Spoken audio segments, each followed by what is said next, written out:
Hello everyone, this is Azeroth Rediscovering. We are talking about Sinjin Village today. My name is Brett, and over there we have... Jess. Hello, Brett. Hello, Jess. Are you excited about Sinjin Village? I am very much so. I liked this part a lot. So, once again, I'm just going to read this, I believe, off of Wowhead here. Actually, this is WoW Gamepedia's description of Sinjin Village.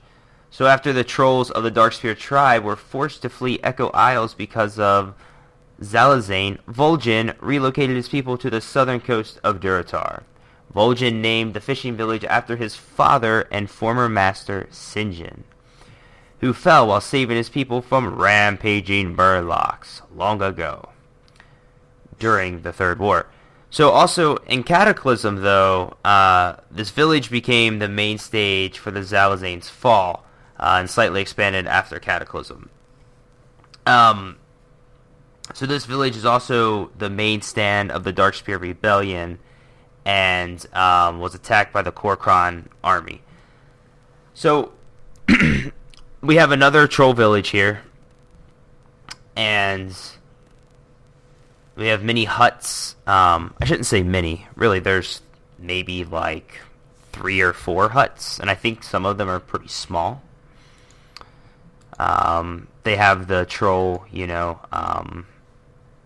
the troll layout with the tusks and the the huts, the tribe looking, kind of primitive tribe looking stuff.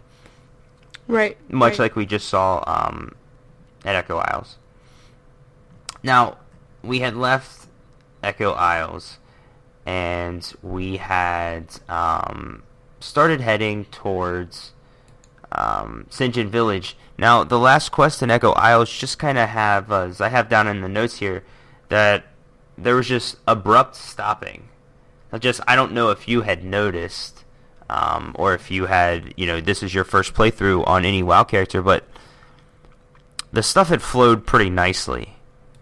And we were going from kind of little quest hub to another small little quest hub, and then we would, would kind of return. Right. And then all of a sudden, it's just, hey, go to Sinjin Village. It's way to the west, and there's a body of water you need to swim through. We're not giving you a raptor to run over there. We're not giving you, a flight path. And I think that this could be kind of,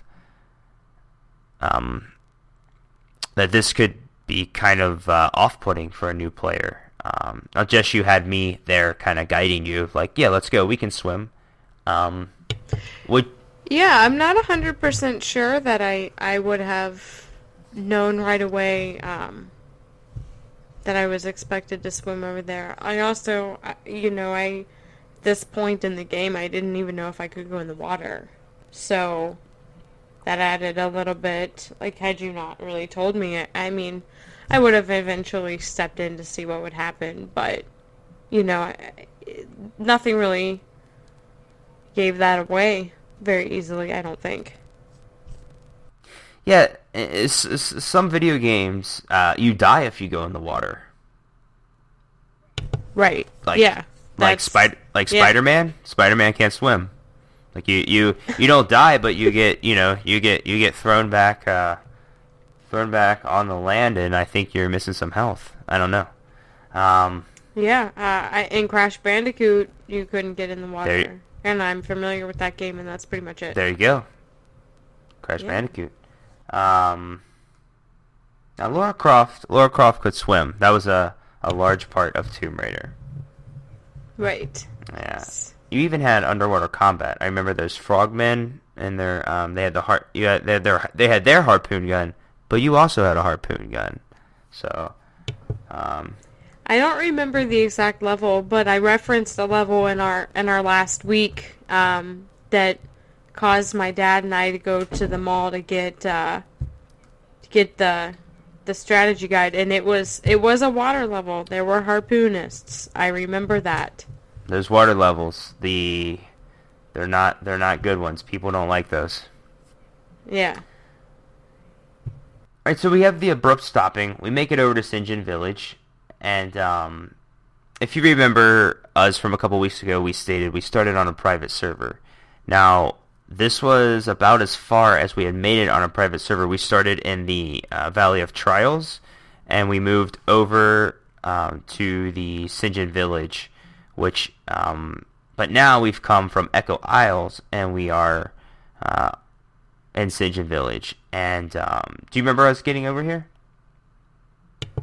Yeah. Yeah.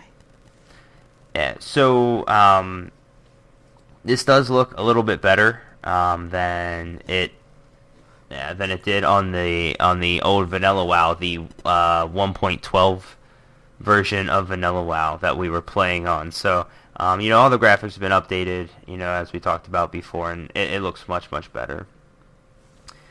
Now, this is a place where we can later on buy troll mounts, which I've always thought were really, really cool. Of the classic mounts, the troll mounts were probably my favorite. What is that? The troll mounts are the raptors. Okay, that's what I thought. Yeah, that's very cool. I don't know if you've realized or if I've explained it, but each race has their own mount, and you are most of the time, before back in vanilla and before certain expansions, you only saw, the only people riding raptors were trolls for the most part. The only people riding, say a wolf, would be an orc. And every race had their own mount, but now that's all changed because now you can your mounts are account wide, so you can just log in and your level 20 can ride any mount that you've unlocked on your level 110 or whatever. Also, quick story. Not even really much of a story, but I can remember grinding reputation for my troll mount on my Blood Elf Warlock. So I remember man, I really think these raptors are cool. I have a Blood Elf, and I need to up my reputation with the Darkspear trolls in order to be able to purchase a raptor from them. Just, have you had much experience with reputation? Have we discussed that at all? No. That we, I think we'll probably cover that next week. We just started it, so we need a few more days of gameplay to be able to really, that's not the same as the tabards, right? So it is related to that. Okay. Yeah, so then we just got our tabards, so we're just now getting into that. Right. So, did anything stand out to you in Sinjin Village? There, in that troll village that we just arrived at? Well, like you said, we we're a little bit ahead of that, but I believe that in Sinjin Village, I learned how to fish in Sinjin Village. That was really cool. There was a fishing trainer. I was really excited about that. And I started to fish, and you were really you were excited to see that fishing trainer and learn to fish there. So I think for some reason I'm thinking that you didn't expect the fishing trainer. Was that? Yeah, so was he not supposed to be there? I don't remember, but I feel like you were really excited to see him. Yeah, so I thought they had moved him, is what I thought. I thought that, I remember him there in the original WoW, and then I thought I had looked for him, and I thought he was gone. So, I was happy to see him, and we were able to start fishing. Now, would you like to explain to me how to fish? Well, you click. you click and you click on your fishing pole and it casts it, and then you wait for it to bob, and then you reel it in. And pretty much, especially in the beginning, like we are, every time you cast and you reel it in, it gives you fishing points. And I was really excited about fishing because, like, I really like looting, be it dead animals or people or whatever. But I gotta be honest with you, man. I kept catching garbage. I don't even think I ever caught a fish. I caught a bunch of like trash. Caught like broken shoe or something. I don't even know, but I didn't. I think I'm like level like 34 fishing, and I haven't even caught a fish yet. Yeah, maybe some tangled fishing line. Yeah. Oh my God. Yeah, and you can't cook that. No, and I have in St. John, when we first got to St. John Village, you talked to me about picking my what's the word I'm looking for? Your profession. Professions? Yes. Yeah. So I've chosen to do leather working. Is that what I'm saying? So I want, I mean, this is kind of unrelated to fishing, but I like to scan everything that I loot, and I was excited to see what I could do with fish. Obviously I can't make leather with it, but I've also been cooking a lot, and I thought for sure that I would be able to catch some fish and cook them, and I didn't. And you were catching fish. I eventually did start catching fish. Yeah, it took a long time. Hopefully I get better and I can catch more fish.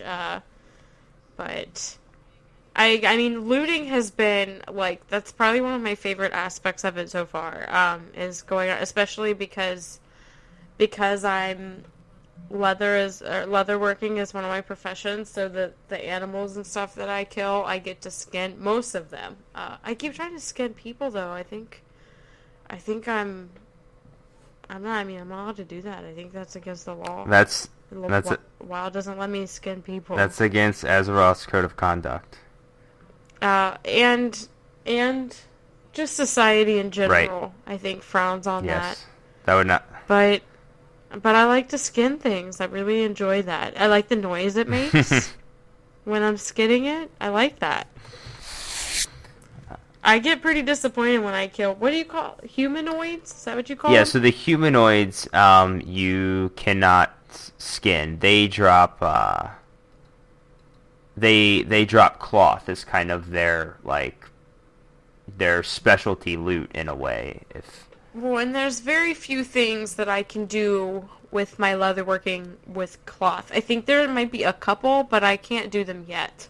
But reading about them, like I think I can incorporate cloth into some of the things I make. But I want to be able to skin everything, and I can't skin the humanoids.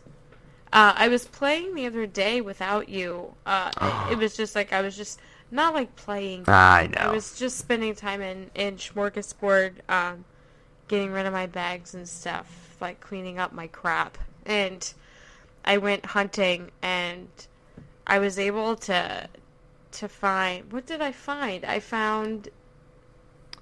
deer. I found deer, and I got like venison meat, and deer only gave me light leather too, but I was able to cook new food with that, and bears. I got bears, which gave me a meat that I hadn't had yet. And you were able to cook with that?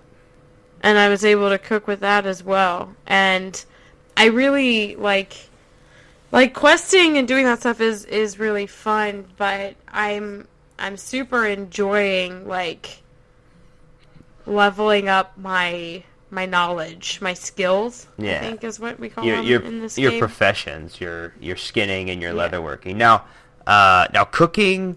So you can have two primary professions, and then there's cooking and fishing are also considered professions, but they're not primary. And they may have renamed these to something else.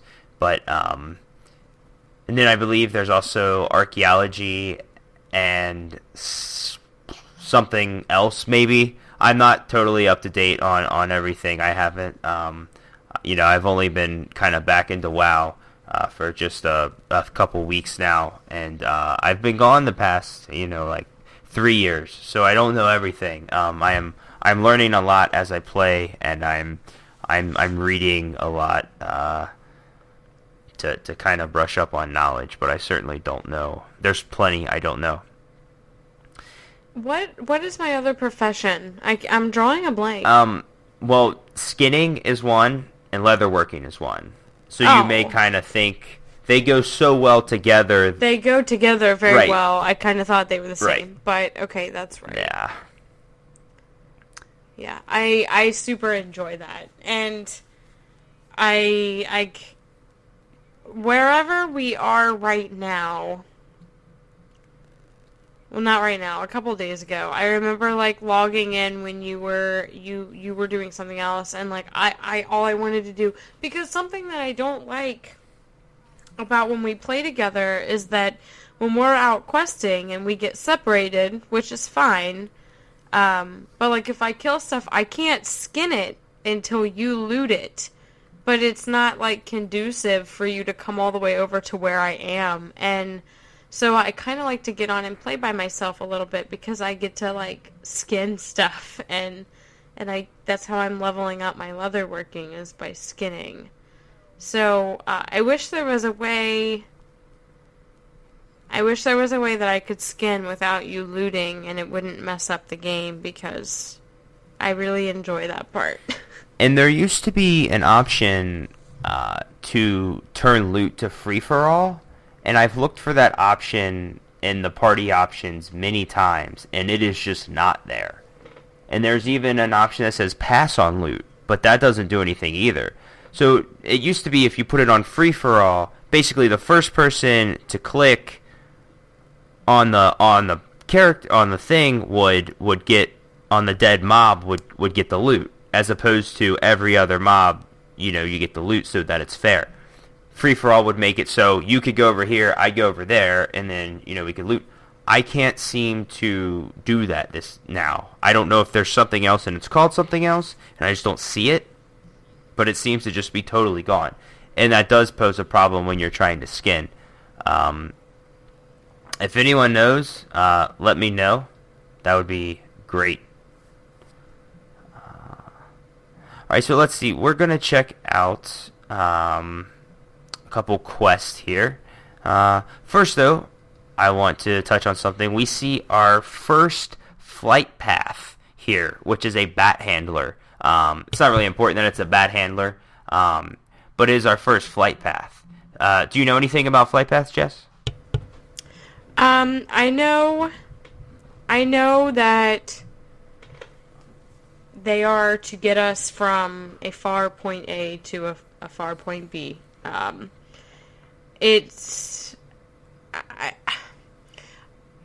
realize it's kind of unfair because you told me before I could really figure it out, but apparently in vanilla WoW, you had to actually go there and discover them. They didn't give you we have some when we got in here, like they had given us like 4 or 5 automatically, whereas apparently like you had to actually discover them all before. So that is pretty cool. I gotta tell you, man, like I don't really know, like I don't think the game would be very fun without them, because there's just so much distance or so much ground to cover. Like it just seems very difficult. I did discover a flight path without you the other day, though.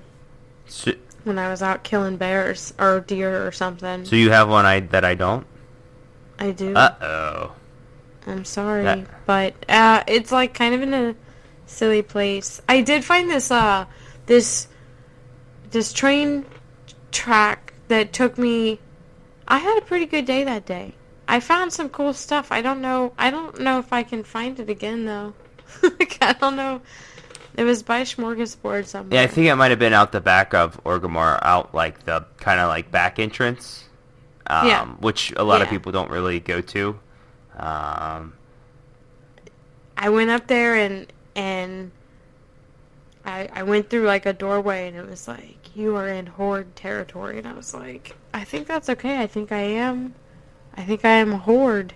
I think that's what I do, but like it just kept flashing these warnings at me, and I was like, I better back off before I get killed because I don't really know what I'm doing right now, and you weren't with me, so I just turned around and went back. But then I confirmed with you that I am Horde.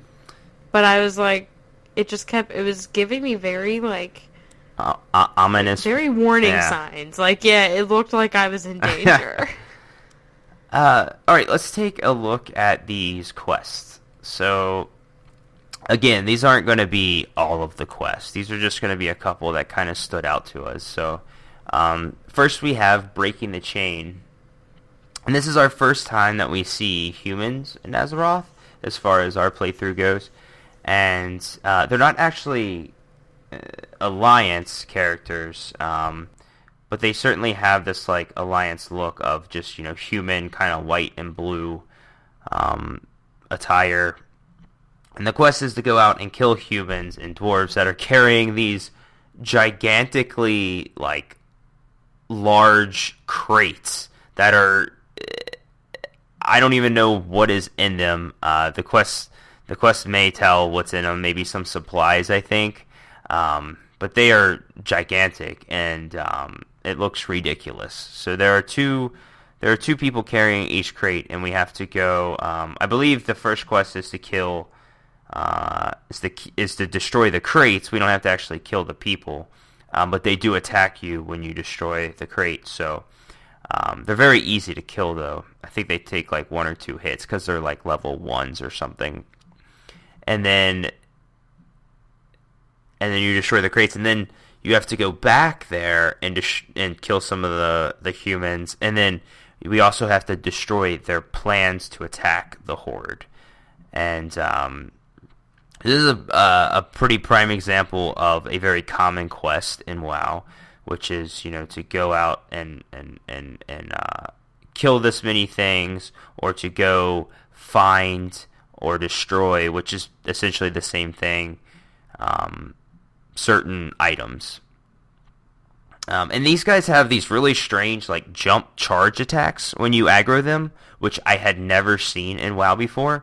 They kind of jump and do like a flip, like a spin, and attack you instead of having to run over to you, which this was all, this was a new animation to me.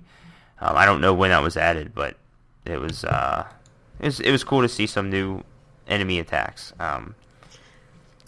Yeah, this was one of the first ones I've learned. Like, I mean, we've never discussed me doing this, but I tend to like just run in like a bull in a china shop and like piss everybody off, and you're like, Jess, you gotta slow down, you make it like, and it didn't really matter too much because they used to be pretty weak and we could always kill them, but like we're starting to get into the point where now I run in and I aggro people, that's what you say, and then I just get slews of angry mobs coming after both of us that you have to help me kill at that point.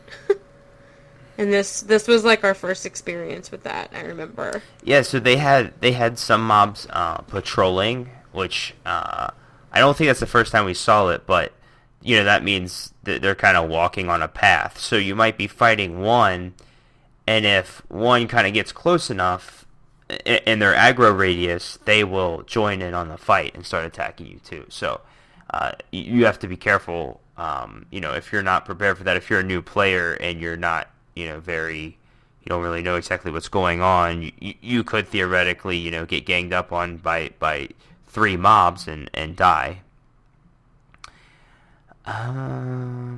So there's not a ton going on in Sinjin Village, honestly. Obviously that was not the only quest. There were a couple others. That was really, that was a chain of about 3 or so. And it just doesn't. There wasn't a lot going on. there was another quest we had to do. We had to go get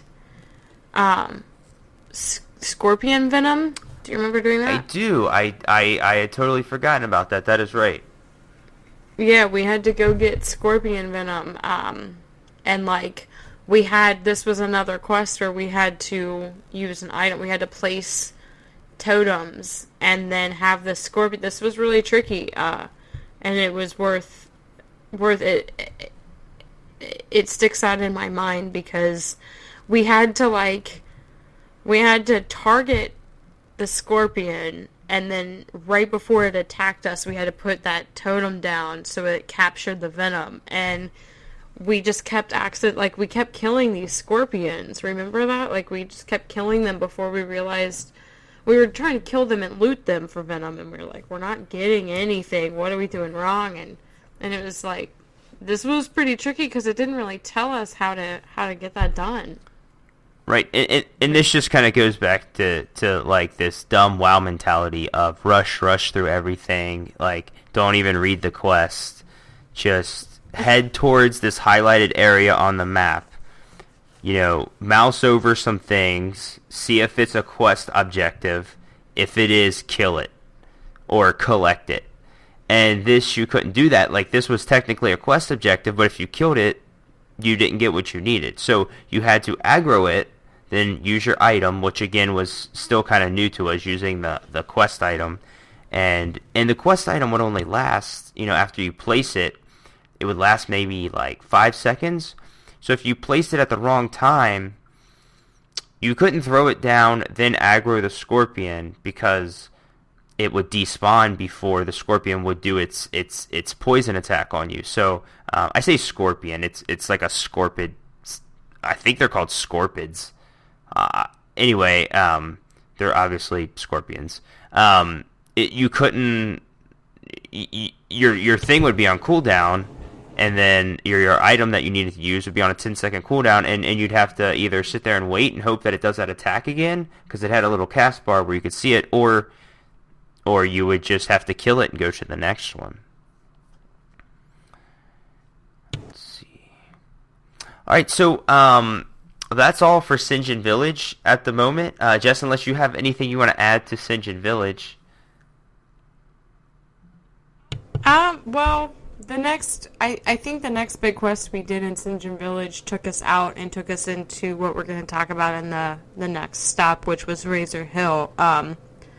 But I mean, there weren't many. The Scorpion was the biggest quest to me, and the next one was the exit out. So it really wasn't that significant. But I had a lot. I liked Sinjin Village. I think got me. It wasn't super eventful, but it was still pretty nice to go there because the Scorpion quest got me really familiar with using an item, like, while I was attacking. Like, that's something I need practice doing, and that quest was able to do that. So while Sinjin Village wasn't super eventful, it was still, there were some cool parts, like learning how to fish there. That quest that got me to incorporate using an item. Like, I liked my time there. It was pretty cool. But as far as a lot of missions, there weren't many. Yeah, there really wasn't a ton going on. So we're going to wrap it up for Sinjin Village, and we will be talking about Razor Hill on the next episode. If you guys you guys can leave us a review on iTunes, and we're going to have it up on a couple other sites in the near future. So for now, the iTunes would help us out greatly. Anyway, thank you guys for listening, and we'll see you next week with Razor Hill. See ya!